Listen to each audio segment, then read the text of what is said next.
Happy Father's Day to all who are fathering for how many years now, to those who are just starting on it, and to those who are still waiting for their season to come. And most of all, Happy Father's Day to the lover of our soul, Daddy God. I personally believe that God deals with His children differently. He rejoices with those who are joyful. He cries with those who are sorrowful. He applauds those who are proven faithful. But He disciplines and corrects those who are causing trouble. Yet in all seasons, He is still a good, good Father. And He does things, everything, all in the context of love. Let me bring you today to a very familiar story in the Bible. Most of the time, when we look at the parable of the lost son in Luke 15, we often had our attention fixed on the prodigal son. But the other half of the parable, which started in verse 25, talks about the older son. Before we judge how selfish the older son is, let us carefully get into his shoes and understand where is the feeling coming from.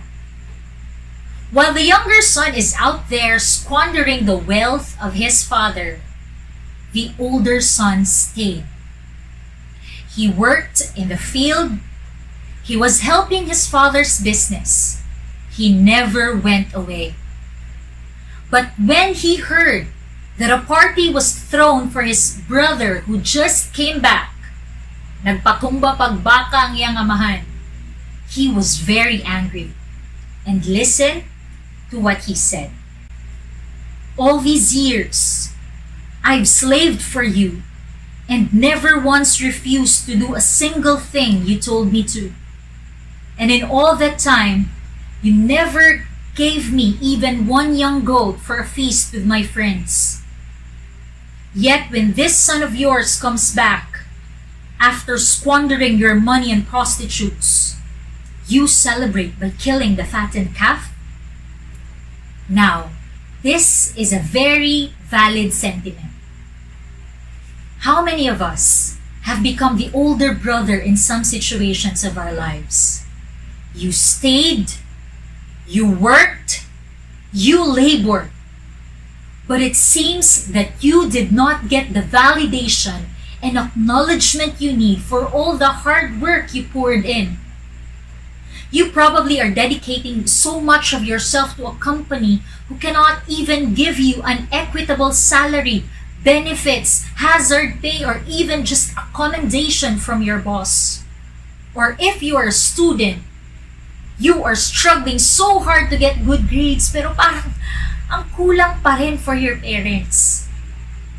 You are doing what you're supposed to do, but you're getting an impression that it's not enough because you're not getting a tap on your back, an appreciation, or a good job remark.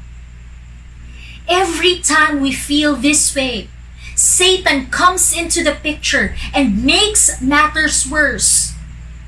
Huhut-hutan ka niya with all his might that you are underappreciated, unloved, rejected, you are not God's favorite, and you are never celebrated at all. He begins to show you that your Father in heaven shows and plays favoritism. That He only favors others, that's why they are continuously happy and blessed. And if you take the bait, you will also be angry just like the older brother. But let us look at how the father responded in verse 31. He said, "Look, dear son, you have always stayed by me, and everything I have is yours." Along the process, the older son forgot his identity and all the perks and privileges attached to being a son.